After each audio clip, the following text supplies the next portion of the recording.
Good afternoon everyone. Today I am going to take the session about the basic fundamentals of network security. I am Dr.P.Chellammal, working as a professor in JJ College of Engineering and Technology. First of all, we must know what is computer security. It's a name of the collection of tools designed to protect data and to throw hackers. The protection given to an information system in order to attain the objectives of preserving the confidentiality, integrity and availability of information system resources. The resources includes, it may be a hardware, software, firmware, information, data and any telecommunication. So first of all, we must know what is network security. Network security measures to protect data during the transmission.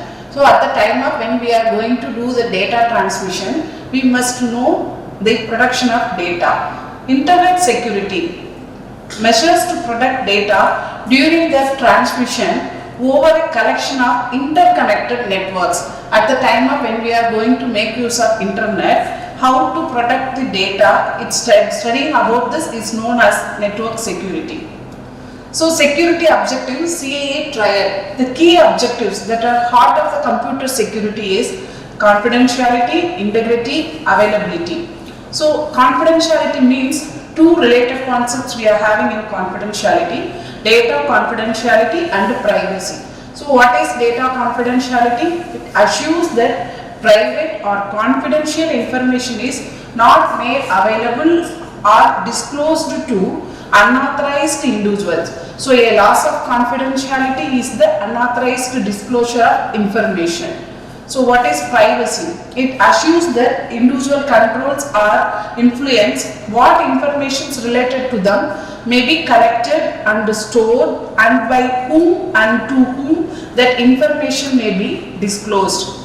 So integrity, this term, two related concepts we are having: data integrity. So at the time of data system integrity. So data integrity means it assures the data received are exactly as sent by an authorized entity. So the receiver received by an authorized entity, so it contains no modification, insertion, deletion or replay attacks. So guarding against improper information modification or destruction.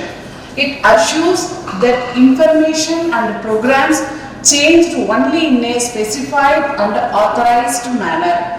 So a loss of integrity is the unauthorized modification or destruction of information. So now we are going to know about what is system integrity. It assures that a system performs its intended function in an unimpaired manner, free from deliberate unauthorized manipulation of the system. Availability assures that system work promptly and service is not denied to authorized users. So it ensures whether it is timely and reliable access to the information. So whenever we want to access that information, it will be available to us. So a loss of availability is the disruptions of access to an information system. So security objectives, here we must know authenticity. Authenticity means you have to verify that users who they are and each input arriving at the system, whether it is came from a trusted one or not. So the source will be trusted or not, we are going to authenticate, that is known as authenticity. And accountability, the actions of an entity must be traceable uniquely, so to that entity. So system, we have to keep the records of their activities and to permit later forensic analysis to trace if there is any security breaches occur or to aid in transaction disputes. This supports non-repetition, fault isolation, intrusion detection and intrusion prevention, and after any action recovery and legal action, we go this security objectives. So now we are going to see about OSI security architecture. In OSI security architecture, for OSI model, it defines a systematic way of defining and providing security requirements.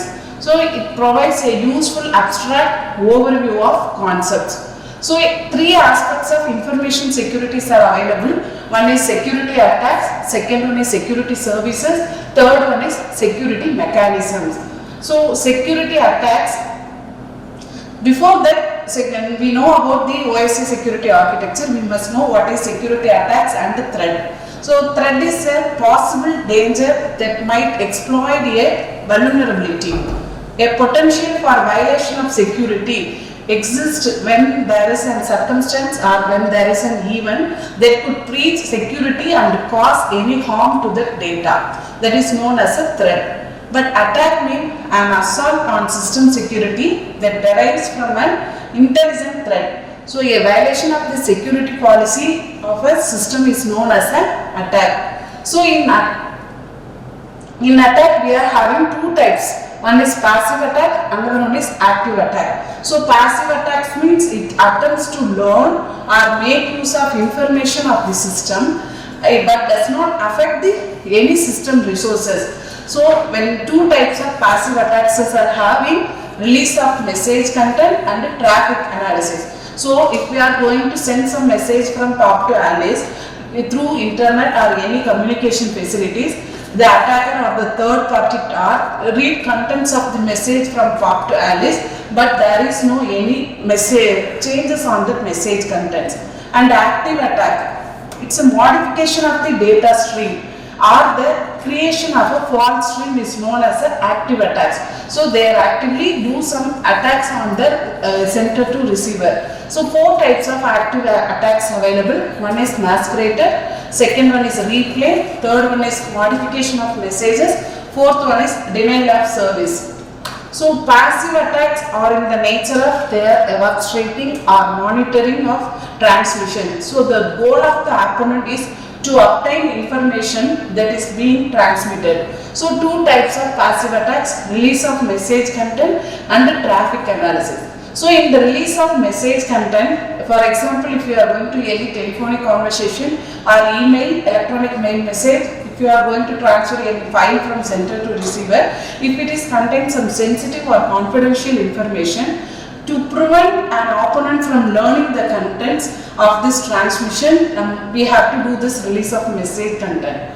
Traffic analysis, if we had encryption protection in place, an opponent might still be able to observe the pattern of these messages. So from the pattern, how the data will be transferred from sender to receiver, from that pattern itself, the opponent could determine the location and the identity of communicating forces and could observe the frequency and length of the message what they are exchanged. This information might be useful. Guessing the nature of the communication which was taking place is known as a traffic analysis. So passive attacks are difficult to detect because they do not involve any alteration of the data, because they can just read the data patterns or they can release the message content. So it is not possible to detect whether the third party is involved in any attacks or not. So it's a passive attack. So release of just they read the content of message from POP to Alice and observe the pattern of message. So the true message will be delivered from POP to Alice, but whether the hacker analyze the pattern of messages from the POP to Alice. So next one is active attacks. So active attacks, we have four types. Masquerade, it takes place when one entity pretends to be a different entity. For example, if the authentication sequence they are captured or replayed, this enable authorized entities with a few privileges. If you want to obtain some extra privileges by impersonating an entity that has those privileges, is known as masquerade. And replay, it involves the capture of data unit and subsequently do the retransmission to unauthorized effect.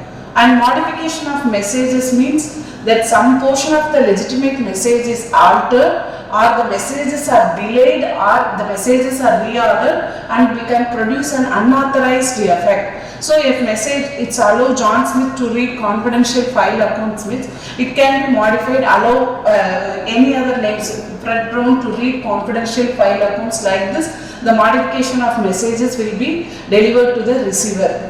Denial of service, it prevents or inhibits the normal use or management of communication facilities.